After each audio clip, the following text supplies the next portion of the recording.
शिक्षा के क्षेत्र में ख्याति प्राप्त कर चुका हिमाचल का एक ऐसा शिक्षण संस्थान जिसने एक दशक से अधिक के अपने इस सफर में हिमाचल ही नहीं अपितु समीपवर्ती राज्यों के छात्रों को भी अपनी ओर आकर्षित किया है।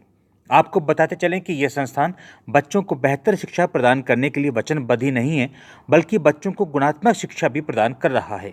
इस संस्थान का कहना है कि उनके संस्थान से पढ़े बच्चे हर क्षेत्र में अपना नाम रोशन करें। इसके लिए उचित विचार विमर्श और बच्चों के हितों को ध्यान में रखते हुए वर्ष 2014 में इस संस्थान की स्थापना की गई।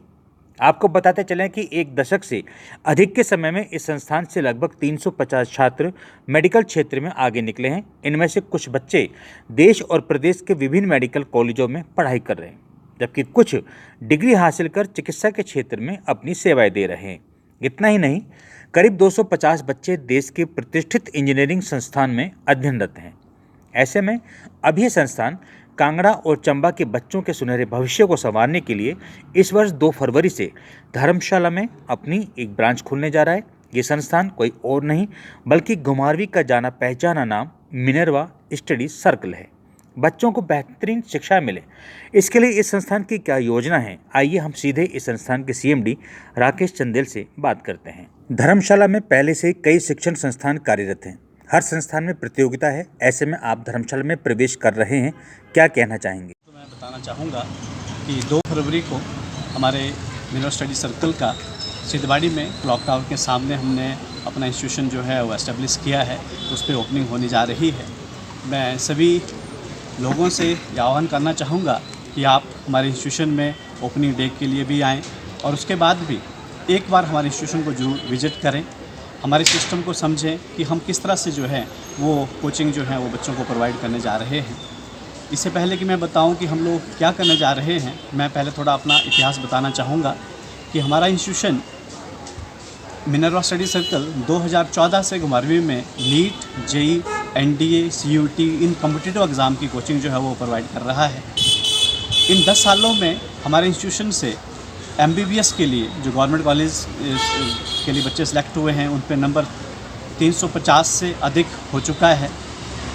आईआईटी, एनआईटी, डीयू इस तरह के एस्टीम्ड जो कॉलेज रहते हैं इंजीनियरिंग के लिए, वहाँ पे हमारे 250 से अधिक बच्चे जो हैं वो एडमिशन पा चुके हैं।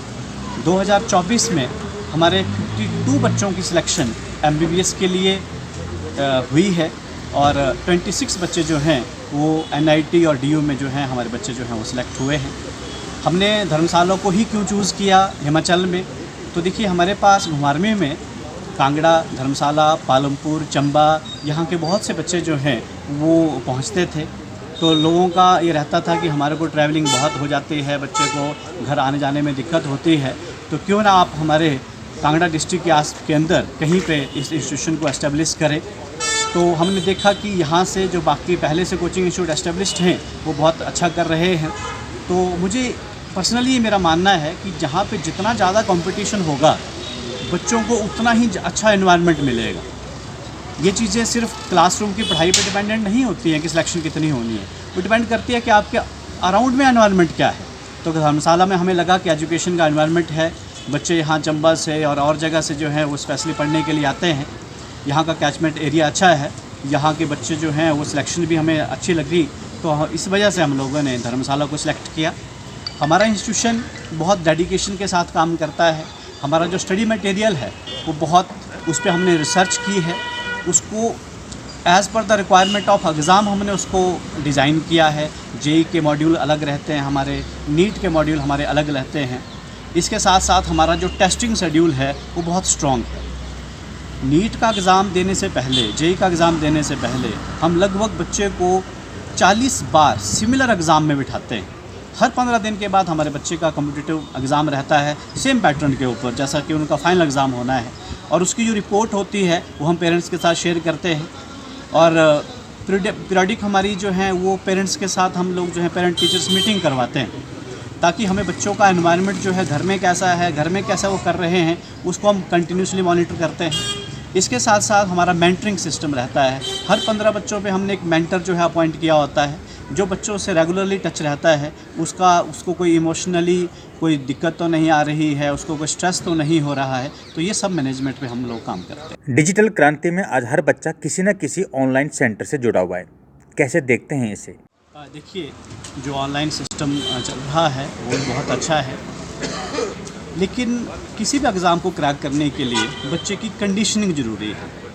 अगर कोई बच्चा घर में बैठ के इंडिविजुअली पढ़ रहा है, उसके सराउंडिंग में कोई नहीं है, उसका जो टेस्ट हो रहा है वो भी उसका ऑनलाइन टेस्ट हो रहा है, बाकी बच्चों से वो इंटरेक्ट नहीं कर रहा है, तो मुझे लगता है कि उस एग्ज़ाम के लिए प्रिपेयर नहीं हो रहा है। उसको किसी न किसी इंस्टीट्यूशन में जाना चाहिए, टीचर्स के साथ उसको कंटिन्यूटी में फिज़िकल में बात करनी होगी, क्योंकि ये एग्ज़ाम स्ट्रेस क्रिएट करता है। जैसे जैसे एग्ज़ाम की डेज़ नज़दीक आते हैं, बच्चे के ऊपर प्रेशर बढ़ जाता है, और सबसे बड़ा प्रेशर होता है कि मैं सिलेबस में से किस चीज़ के ऊपर ज़्यादा फोकस करूं, कौन सा स्टडी मटेरियल मेरे को पढ़ना चाहिए, कौन सा नहीं पढ़ना चाहिए। देखिए, ऑनलाइन में तो इतना स्टडी मटेरियल प्रेजेंट है कि अगर बच्चा सारा पढ़ने लग गया तो वो भटक जाएगा। तो उसके लिए ऐसा नहीं है कि बच्चे को कोई टफ़ क्वेश्चन में दिक्कत आती है वो ऑनलाइन देख ले, इसमें कोई गलत बात नहीं है, अच्छा है। लेकिन अगर वो पूरा डिपेंडेंट हो जाएगा ऑनलाइन सिस्टम के ऊपर, तो मुझे लगता है कि उसके लिए फिर बहुत ही ज़्यादा किसी के अंदर डेडिकेशन है तो वो बच्चा तो कामयाब हो जाएगा। अदरवाइज़ बिना फिज़िकल एग्ज़ाम दिए ये करवाना थोड़ा सा मुश्किल है मेरे हिसाब से। आप बच्चों को बेहतरीन शिक्षा देने के लिए क्या प्रदेश के शिक्षकों की सेवा ले रहे हैं या बाहर के, क्योंकि बाहरी शिक्षक बहुत जल्द स्थान बदल लेते हैं? हमारा जो रिक्रूटमेंट सिस्टम है उसमें हमारा थ्रू आउट इंडिया के टीचर्स हमारे पास जो हैं वो इंटरव्यूज़ देते हैं। हरियाणा, यूपी, बिहार, राजस्थान, मध्य प्रदेश, उत्तराखंड, इन सब के टीचर्स हमारे पास जो हैं घुमारवीं में जो है वो अपॉइंटेड हैं। हिमाचल के भी टीचर्स रहते हैं, हम कुछ टीचर हमारे हिमाचल में बहुत अच्छा करते हैं, हिमाचल के टीचर बहुत अच्छा करते हैं। और इसके साथ साथ जो है हमारा टीचर्स का रिक्रूट करने का जो सिस्टम रहता है वो रहता है कि एट लिस्ट जो है 3 इयर्स का हम एग्रीमेंट जो है वो टीचर के साथ करते हैं कि 3 साल तक सेम टीचर जो है हमारे इंस्टीट्यूशन में टीच करे। दुर्गम क्षेत्रों से आने वाले बच्चों के लिए आपके संस्थान में क्या सुविधाएं हैं? बच्चों के रहने का जो इंतज़ाम कर रहे हैं वो 2 तरह से है। एक, हम लोग हॉस्टल जो हैं बॉयज़ और गर्ल्स के लिए सेपरेटली जो है हम लोगों ने सिलेक्ट कर लिया है। पीजीज़ का भी हम अच्छे जगह पे पीजी का जो है वो बच्चों के लिए अरेंजमेंट करेंगे। हम बच्चों के ऊपर, पेरेंट्स के ऊपर छोड़ेंगे कि वो कौन से किस में वो अपने बच्चे को रखना चाहेंगे, हॉस्टल में या पीजी में। हम खाने का ख़ास ध्यान रखेंगे, और साथ में बच्चों की अगर किसी की फाइनेंशियल, क्या आपके संस्थान में बच्चों के मोबाइल लाने या इस्तेमाल करने पर प्रतिबंध रहेगा? हम मोबाइल को मैक्सिमम अवॉइड करते हैं।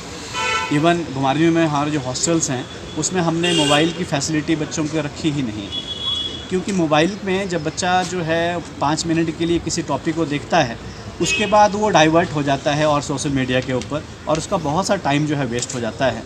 हम अवॉइड करते हैं कि किसी भी व्हाट्सएप ग्रुप के ऊपर जो है वो बच्चे को कुछ होमवर्क भेजा जाए। फिज़िकली ही हम होमवर्क प्रोवाइड करते हैं। हमने व्हाट्सएप ग्रुप बनाया होता है, बट वो पेरेंट्स का होता है कि जैसे कभी कोई इन्फॉर्मेशन देनी है, बच्चे का रिजल्ट शेयर करना है, तो वो जो हमारा व्हाट्सएप ग्रुप होता है वो स्पेशली पेरेंट्स के लिए होता है। किसी भी बच्चे को हम उस व्हाट्सएप ग्रुप में ऐड नहीं करते। हमेशा ये गाइड करते हैं कि आपका ये जो एग्ज़ाम हो रहा है, ये हम इसमें आपकी प्रोग्रेस चेक नहीं कर रहे हैं। हम उसके बेसिस पे बच्चे को एनालिसिस करते ही नहीं हैं। हम इवन पेरेंट्स को समझाते हैं कि बच्चे के अगर मार्क्स कम भी आ रहे हैं, आपने बच्चे के ऊपर स्ट्रेस नहीं क्रिएट करना है। ये एक्चुअल में हम जो एग्ज़ाम लेते हैं वो हर 15 डेज़ के बाद होता है। हम बच्चों को बताते हैं कि ये जो एग्ज़ाम हम आपका ले रहे हैं ये बेसिक आपकी सेल्फ एनालिसिस के लिए है। आप ये देखिए कि पिछले 15 डेज़ में जो आपकी ने पॉलिसी फॉलो करी वो सक्सेसफुल रही कि नहीं रही, क्योंकि अगर हम एग्ज़ाम नहीं लेंगे तो मुझे नहीं पता चलेगा कि मेरी जो पॉलिसी है मैं सही डायरेक्शन पढ़ रहा हूँ कि गलत डायरेक्शन में पढ़ रहा हूँ। तो हम कभी भी बच्चों को जज नहीं करते उनके एग्ज़ाम के मार्क्स के बेसिस पे, और हमेशा मोटिवेट करते हैं कि जितने भी आपके मार्क्स आए नेक्स्ट टाइम इसको और इम्प्रूव करने की कोशिश करिए। किसी तरह का स्ट्रेस आपको नहीं लेना है, क्योंकि मैंने इस तरह से देखा है कि हमारे एग्ज़ाम में बच्चों का जो स्कोर रहता है, वो सपोज़ करो कि कोई बच्चा हमारा 500 के आसपास स्कोर कर रहा है, अगर वो अच्छी तरह से मोटिवेटेड रहता है तो कई बार वो फाइनल एग्ज़ाम में जो है, लास्ट ईयर भी हमारा इस तरह से रहा था, एक बच्चा जो है हमारे पास 500 साढ़े 500 के बीच में नंबर लेता था नीट में, तो उसका फाइनल स्कोर 650 तक पहुंच गया। वो कॉन्फिडेंस की गेम होती है, कॉन्फिडेंस ब्रेक नहीं होना चाहिए।